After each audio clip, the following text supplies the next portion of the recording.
Assalamualaikum. Assalamualaikum. Iya, monggo Mbak, saged Mbak. Baik, ya program.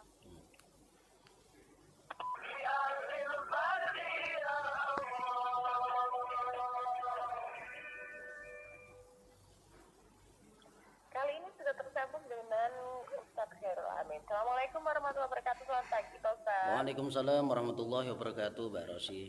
Kabar baik ya, Pak Ustadz ya? Alhamdulillah kabar baik, semangat Mbak. Tetap semangat. Pak Ustadz, topik pagi hari ini meneladani sosok Kiai Haji Wahab Hasbullah. Atau mungkin ada yang mau diganti, Pak Ustadz, bertepatan dengan Isra Mi'raj? Baik, ini karena bertepatan dengan Isra Mi'raj, maka kita alihkan judulnya ke Terpesona di Sidratil Muntaha ya Mbak. Oke, terpesona di Sidratil Muntaha ya, Pak Ustadz ya? Iya. Terpesona seperti apa ini Pak Ustadz? Apakah terkagum-kagum atau bagaimana Pak Ustadz? Silahkan sebagai pembuka. Baik, bismillah, assalamualaikum warahmatullahi wabarakatuh. Bismillah, alhamdulillah, wassalatu wassalamu ala rasulillah sayyidina wa maulana Muhammad ibn Abdillah wa ala alihi wa sahbihi wa mawalah wa la khawla wa la quwata illa billah amma ba'd. Kaum muslimin, muslimat yang dimuliakan oleh Allah subhanahu wa ta'ala, terutama para pecinta RRI Pro 1 dan juga keluarga besar Jamu Jam'iyatul Mubalighin Kota Semarang yang dimuliakan oleh Allah subhanahu wa ta'ala. Syukur alhamdulillah pagi ini Allah temukan kita lewat udara di RRI Pro 1 dalam keadaan sehat walafiat, alhamdulillah. Syukur yang kedua, alhamdulillah hari ini bertepatan dengan peringatan Isra Mi'raj junjungan kita Nabi Agung Muhammad sallallahu alaihi wasallam, yang tentunya hari ini libur kita itu adalah untuk napak tilas sejarah daripada salah satu apa yang dilakukan oleh baginda Nabi, yaitu perintah untuk melaksanakan sholat 5 waktu itu ternyata ada yang spesial. Jadi momen seperti ini hari ini kita peringati, hari ini kita bicarakan, kita diskusikan bersama supaya kita mendapatkan ilmu dari kisah Isra Mi'raj ini dengan segamblang-gamblangnya. Sehingga kedepannya nanti esensi daripada peristiwa Isra dan Mi'raj ini bisa kita lanjutkan apa yang menjadi perintah Allah, yaitu perintah sholat yang selalu kita istiqomahkan, kita tambahkan lagi khusyuk kita supaya nanti sholat kita diterima oleh Allah subhanahu wa ta'ala dan kita akan menjadi orang yang selamat dunia akhirat. Amin Allahumma amin. Judul kita hari ini sangat menarik, yaitu Terpesona di Sidratil Muntaha. Ya, tadi Mbak Rosi menyampaikan bertanya Mbak Silvi ya. Oh ya, maaf Mbak Silvi ya. Biasanya Mbak Rosi, ini Mbak Silvi, alhamdulillah. Mbak Silvi tadi menanyakan terpesona yang bagaimana atau terkagum-kagum atau bagaimana. Baik, kita akan kisahkan sedikit bagaimana Nabi itu sampai ke Sidratil Muntaha ya. Sebelumnya Rasulullah Shallallahu Alaihi Wasallam itu kan pada tahun itu kan adalah disebut Amul Husni. Amul Husni itu ya tahun duka cita. Bagaimana dengan keluarganya beliau itu yang beliau sangat sayangi diambil oleh Allah Subhanahu Wa Taala, dipanggil oleh Allah, yaitu wafat di tahun yang sama ya, seperti Khadijah istri beliau, kemudian ada paman beliau Abu Thalib, kemudian ada kakek beliau, itu pada tahun itu disebut dengan Amul Husni karena banyak yang dipanggil oleh Allah Subhanahu wa taala untuk menghadap.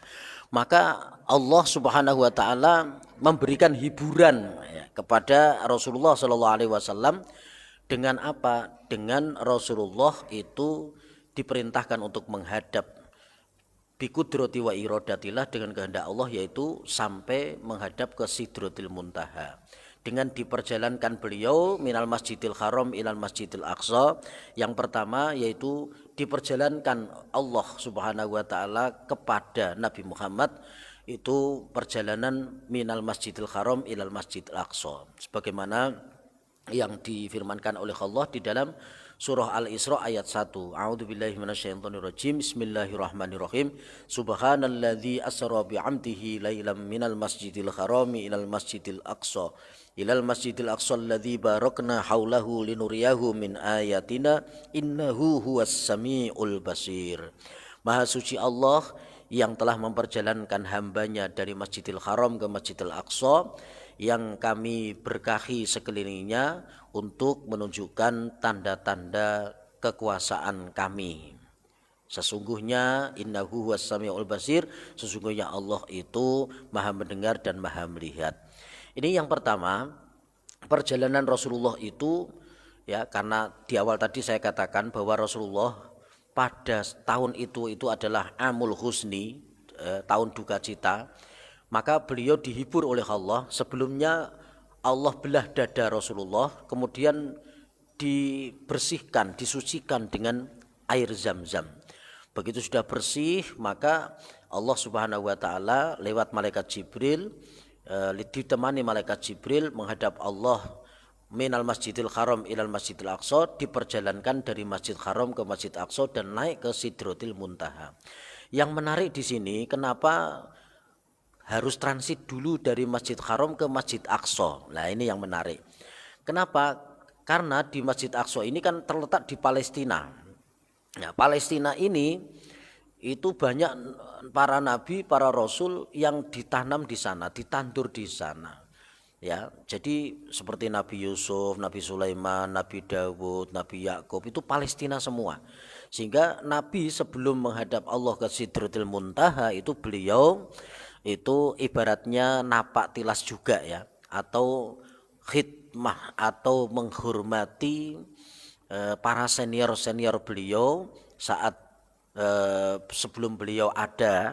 Sebelumnya kan Palestina itu dihuni oleh para nabi dan para rasul, sehingga beliau sebelum ke Sidratul Muntaha ibaratnya adalah kulanuwun atau napak tilas ya, di tempat-tempat yang dulu pernah dihuni oleh para nabi dan rasul. Nah, setelah selesai di Masjid Aqsa, kemudian Nabi langsung dimi'rajkan oleh Allah sampai ke Sidratul Muntaha.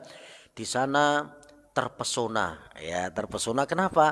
Karena di sana itu sebetulnya sudah di tempat yang sangat tinggi, yang sangat indah, yang sangat menyenangkan, apalagi diterangkan di Rafraful A'la, jadi tempat yang paling indah sekali ya, sampai Allah kemudian memberikan opsi atau pilihan kepada Nabi, wahai Muhammad, engkau sudah senang, sudah ya Rasulullah, ya sudah ya Allah, sudah gembira, sudah ya Allah. Nah, ini ada dua pilihan.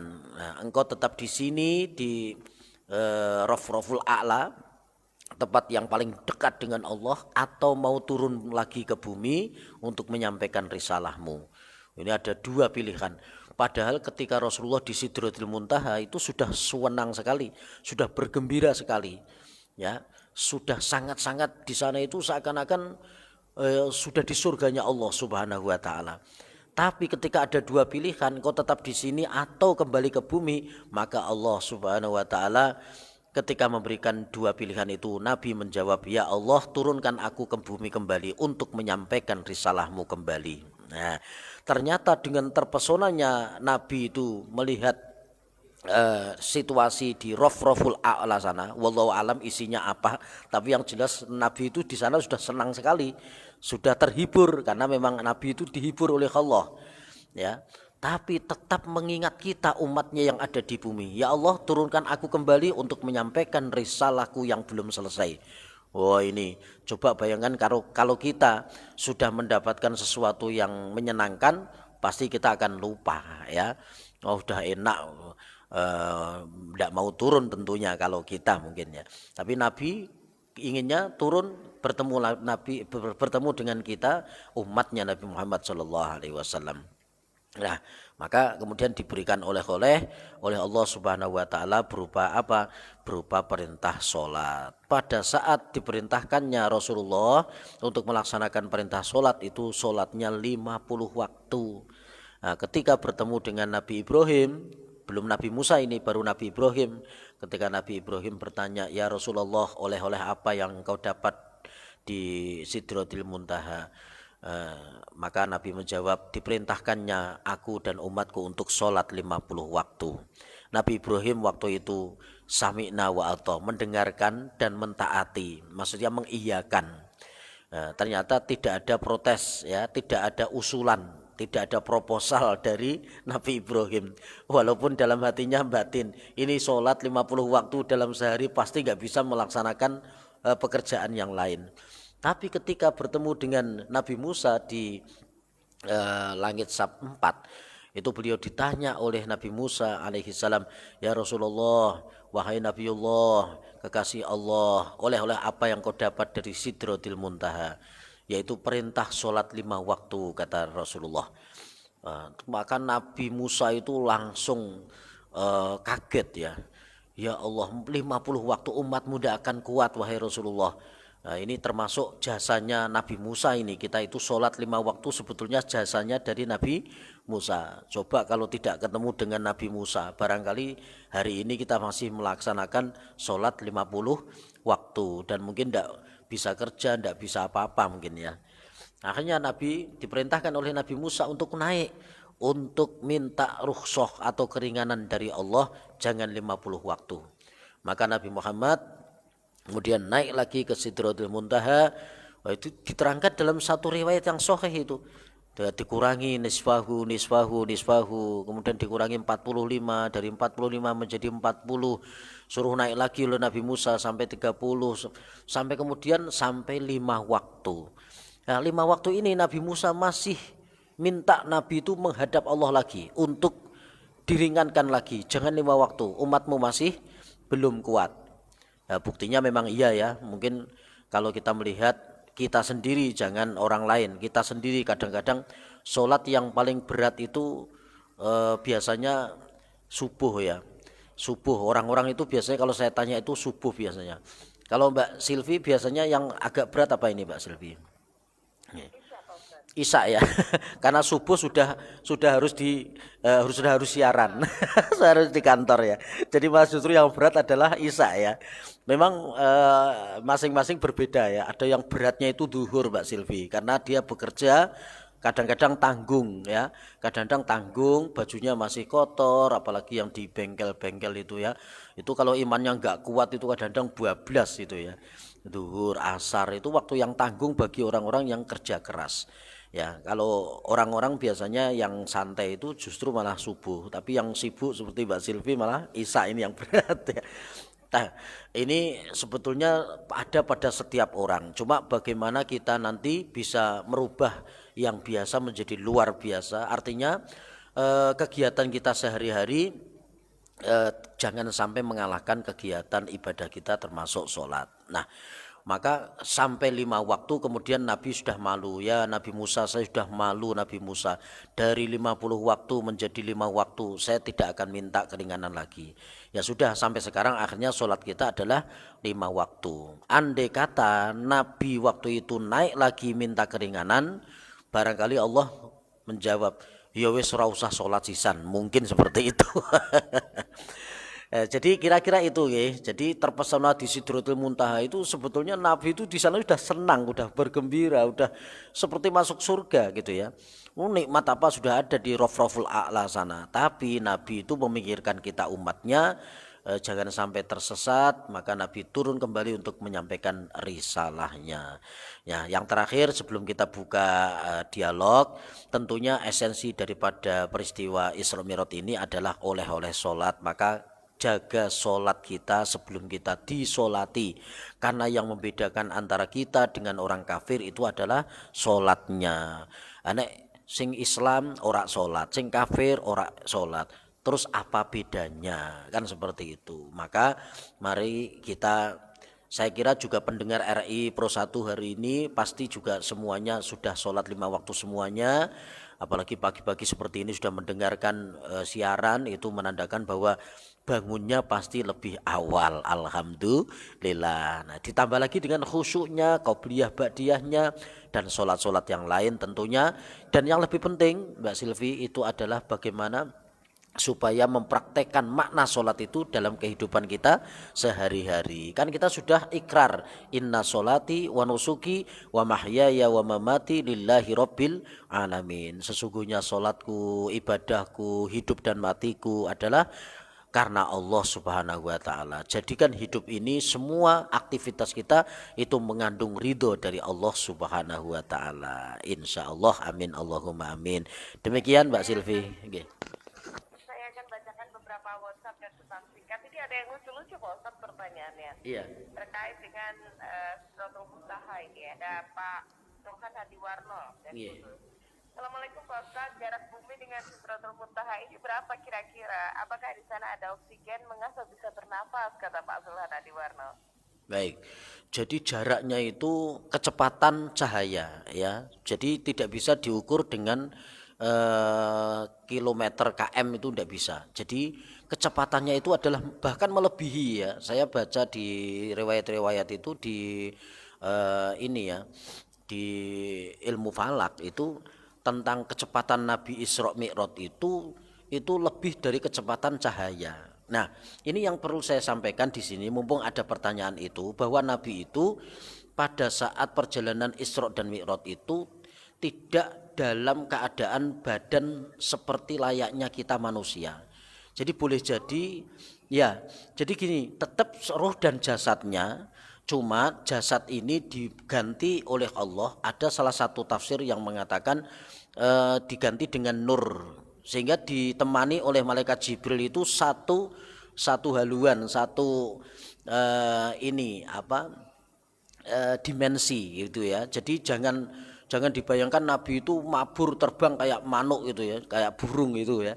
Wah, itu belum sampai ke langit sana sudah ambrol Mbak ya. Fisik Nabi sudah gak kuat kan tentunya. Maka Nabi secara kan ini mengendarai buruk gitu ya. Buruk itu kecepatannya melebihi daripada cahaya. Cahaya itu sudah cepat sekali, tapi ini melebihi dari cahaya.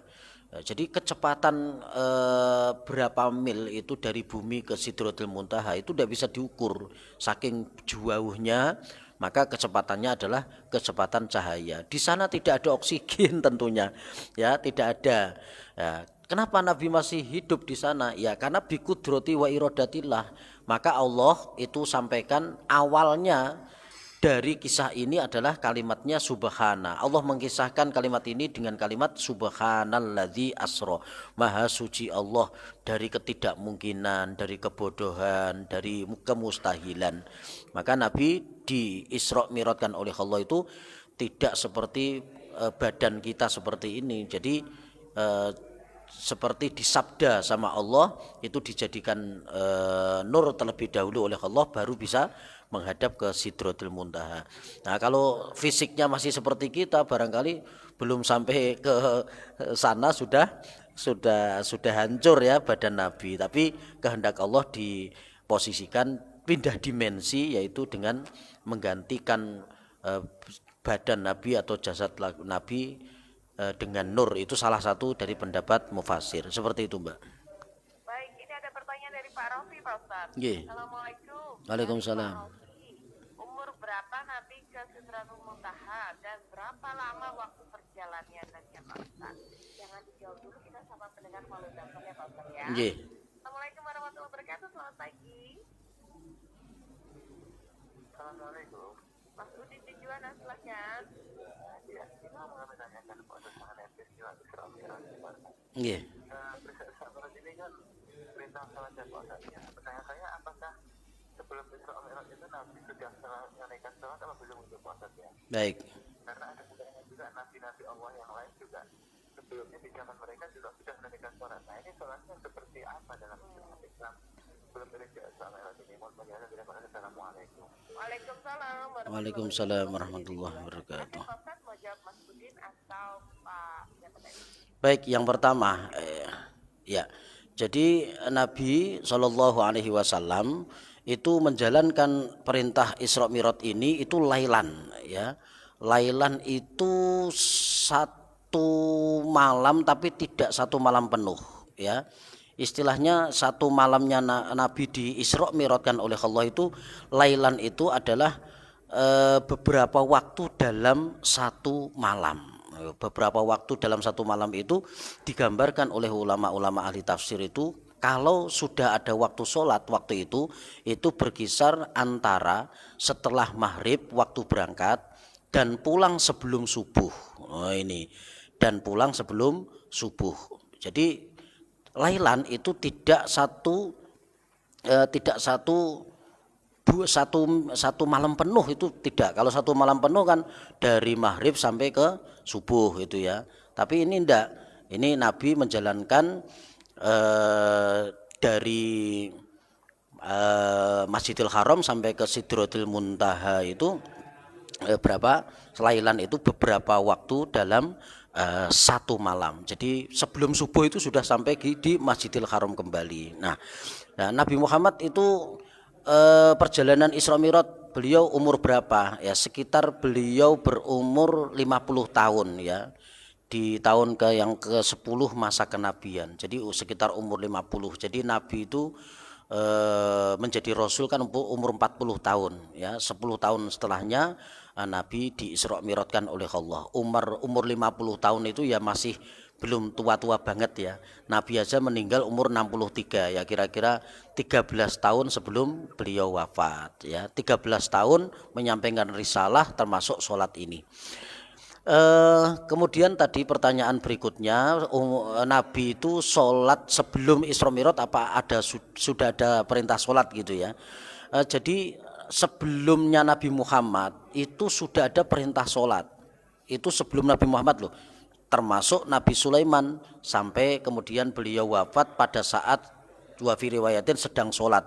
Cuman sholatnya Nabi Sulaiman itu dalam keadaan posisi berdiri. Jadi berdiri saja beliau itu. Sampai memegang tongkatnya dan tongkatnya dimakan oleh rayap kan seperti itu. Nah Nabi pun sebelum diperintahkan sholat yang 5 waktu ini, Nabi juga sholat. Cuman sholat beliau pada saat itu tidak seperti yang diajarkan sekarang ya. Karena apa? Belum ada risalah untuk melaksanakan sholat yang 5 waktu itu. Sehingga sebetulnya sebelumnya juga sholat kan artinya doa ya. Jadi boleh jadi Nabi itu melakukan sholat tapi tidak, tata caranya berbeda dengan tata cara sholat yang setelah Nabi mendapatkan perintah sholat saat Isra Mi'raj itu. Jadi sekali lagi betul belum sempurna. Iya, jadi belum ada ruku, sujud, kemudian bacaan-bacaan itu ada setelah Nabi diperintahkan oleh Allah untuk Isra dan Mi'raj. Seperti itu. Oke, baik. Saya bacakan lagi pesan singkat yang masuk dari Klaten ini ya. Assalamualaikum warahmatullahi wabarakatuh, Pak Ustaz. Waalaikumsalam. Tentu tiap tahun kita peringati. Tunjukkan apa saja Pak Ustaz waktu Nabi Muhammad ke Sidratul Muntaha dari Pak Soekarno. Baik. Iya. Jadi Nabi itu di sana itu ditunjukkan surga, ditunjukkan neraka oleh Allah. Hanya ditunjukkan ya. Jadi Nabi itu ditunjukkan contoh tamsil ya, penduduk surga dan penduduk neraka. Nah, yang menarik itu di saat di penduduk neraka itu banyak orang itu yang dicontohkan disiksa seperti ini, seperti itu gitu ya. Ada orang yang tenggelam dengan keringatnya sendiri. Ya, dengan keringatnya sendiri itu tenggelam. Kemudian ada juga yang dia itu memukul-mukul sendiri sampai mati, kemudian bangun lagi dia pukul dirinya sendiri sampai mati. Itu contoh orang-orang yang dulu itu putus asa di dunia dan kemudian bunuh diri, Masya Allah ya. Kemudian juga ada yang macam-macam siksaan di neraka. Maka Nabi kemudian berdoa, ya Allah, jauhkan umatku dari hal yang demikian yang menjadikan umatku masuk ke dalam neraka. Jadi ditunjukkan surga juga oleh Allah. Nanti orang-orang yang amanu wa amilus sholihat, orang-orang yang iman dan orang yang soleh nanti diberikan pahala seperti ini, seperti itu. Jadi diperlihatkan surga dan neraka, Mbak. Hanya diperlihatkan tadi ya. Betul. Dicontohkan, ditamsilkan. Singkat lagi dari Ibu Ika di Pekalongan. Assalamualaikum warahmatullahi wabarakatuh. Waalaikumsalam warahmatullahi wabarakatuh. Apa yang bisa kita teladani dan kita bisa lakukan setiap tahunnya? Apakah hanya dengan mengaji atau ada kegiatan tertentu, Pak Ustaz? Silakan.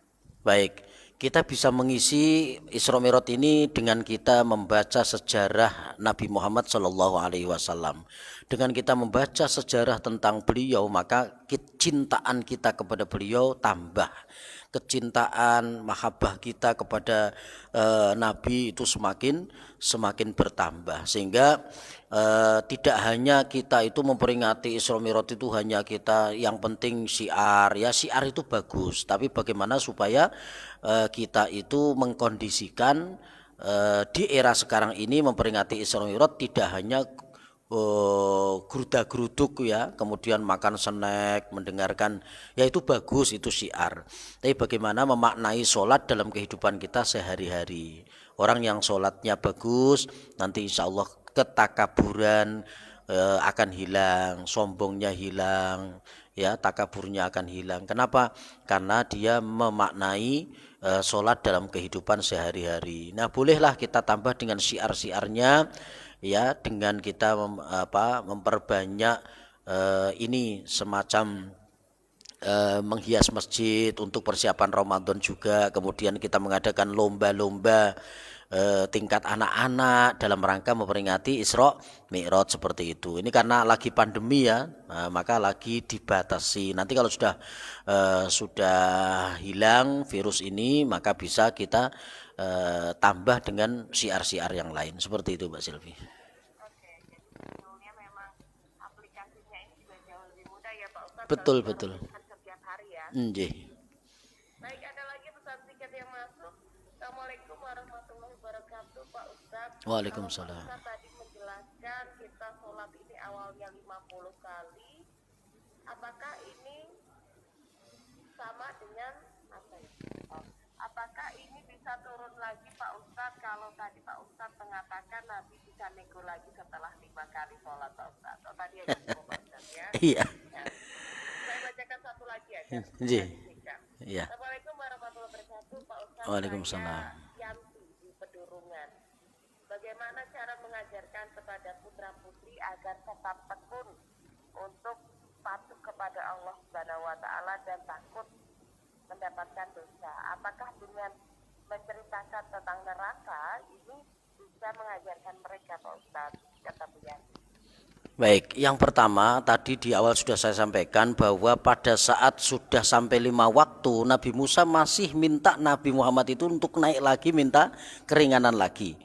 Barangkali kalau memang iya diminta lagi keringanan oleh Nabi dari Allah, itu mungkin tadi jawabannya seperti itu, ya sudah ndak usah sekalian. Ya boleh jadi sholatnya 2 rakaat ya, boleh jadi sholatnya kita hanya dua rakaat atau 2 waktu, mungkin 2 waktu itu ya kira-kira ya mungkin pagi sama sore, kemungkinan seperti itu ya, karena Nabi itu banyak sekali wirid dzikir itu ketika pagi dan sore. Tapi kan itu tidak terjadi, jadi saya kira tidak perlu dibahas. Artinya Nabi itu 5 waktu itu sudah saya rasa cukup ya untuk kita, untuk apa? Untuk sholat 5 waktu itu. Wong kita 24 jam 24 jam sholat kita, hidup kita dalam satu hari, masa diambil 5 waktu kali 5 itu tidak seberapa ya dibanding dengan kita di luar sholat kan seperti itu. Nah, yang kedua pertanyaan tentang bagaimana cara mendidik anak ini supaya menjadi orang baik lah, intinya seperti itu ya.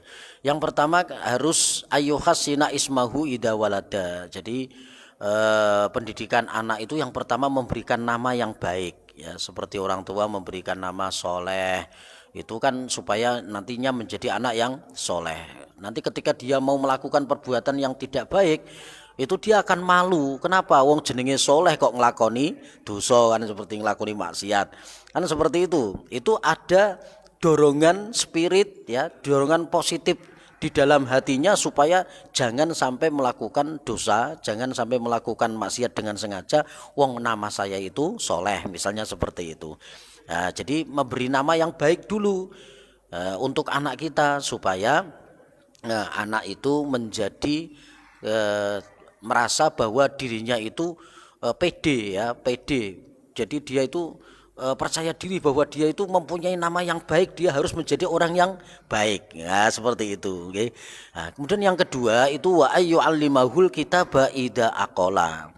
Ya, jadi yang kedua itu adalah memberikan pelajaran Al-Qur'an kepada anak-anak kita ketika anak-anak itu sudah akil balik.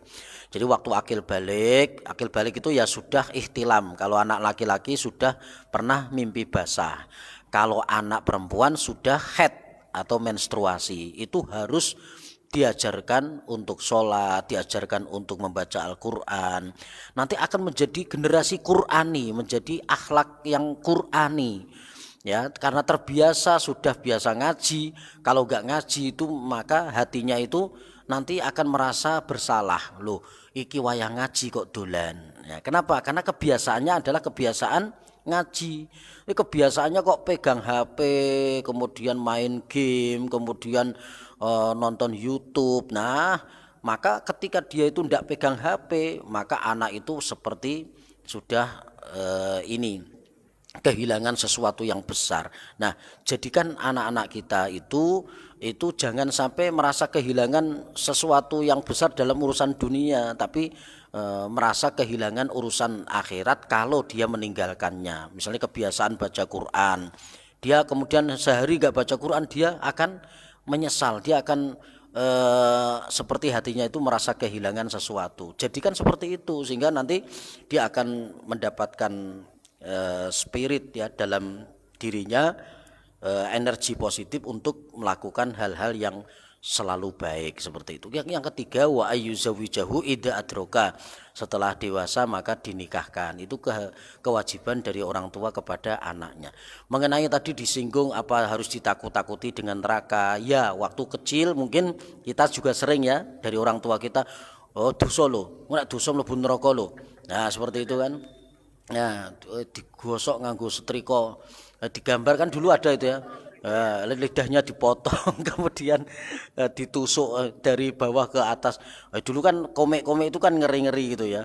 Bagi orang yang pelit, bagi orang yang zina, bagi orang yang nyolong, bagi orang yang suka namimah atau adu domba, itu mulutnya nah itu sebetulnya juga baik gitu ya. Tapi anak-anak sekarang kan zamannya sudah zamannya sudah digital semua. Ya kita tetap harus bisa mendidik itu sepintar-pintar kita dengan memakai digital juga ya, HP kita, manfaat dan madorotnya kita sampaikan ya. Kebiasaan-kebiasaan Mbak Silvi ini yang paling penting, kebiasaan-kebiasaan dari kecil, kebiasaan sholat, kebiasaan baca Quran, kebiasaan ngaji, itu nanti akan mewarnai setelah dia tumbuh dewasa. Jadi kesimpulannya dari kecil itu harus dibiasakan menjadi orang yang mempunyai kegiatan agamis seperti itu. Baik, terakhir Pak Ustadz, 1 menit terakhir saya bacakan WhatsApp ya, silahkan dijawab langsung. Pak Ustadz, mohon penjelasannya dalam perjalanan Mi'raj Nabi Muhammad SAW ini diberi atau diperintahkan ibadah amar ma'ruf nahi munkar. Apakah juga ditulis dalam Al-Quran? Singkat Pak Ustadz, silahkan. Baik, memang di dalam Al-Quran kan ada wal takum minkum ummatu yad'una ilal khairi wa ya'muruna bil ma'rufi wa yanhauna 'anil munkar. Dari dulu itu para nabi dan rasul juga diperintahkan untuk amar ma'ruf nahi mungkar sampai kepada nabi ya. Nah, sampai kepada kita umatnya, hendaklah di antara kamu sekalian itu ada yang ta'muruna bil ma'ruf, ada yang menyampaikan yang ma'ruf atau yang baik, wa yanhauna 'anil munkar, juga ada yang harus melarang daripada kemungkaran. Ya, itu ada perintahnya di dalam Al-Quran. Kita sebagai umatnya Nabi Muhammad juga harus meneruskan amar ma'ruf nahi mungkar. Tapi jangan sampai menjadi amar ma'ruf nyambi mungkar. Loh, sekarang ini banyak Mbak Silvi, nahi mungkar itu diganti nyambi mungkar. Tapi kenapa seperti nyambi mungkar? Kenapa seperti itu? Karena dia mencegah kemungkaran, tapi dengan kemungkaran juga, dengan kekerasan, dengan merusak ya, dengan politiknya dan sebagainya. Nah, ini kan seakan-akan amar ma'ruf tapi ternyata nyambi mungkar. Jadi jangan sampai nyambi mungkar tapi harus menjadi nahi mungkar. Oke, selamat berjuang untuk teman-teman semua. Oke. Baik, terima kasih Pak Ustadz. Besok kita hadirkan dengan topik-topik lainnya lagi ya Pak Nggih, matur nuwun, matur nuwun. Assalamualaikum Waalaikumsalam warahmatullahi wabarakatuh. Ustadz Herul Aziz pagi hari ini terkait sholat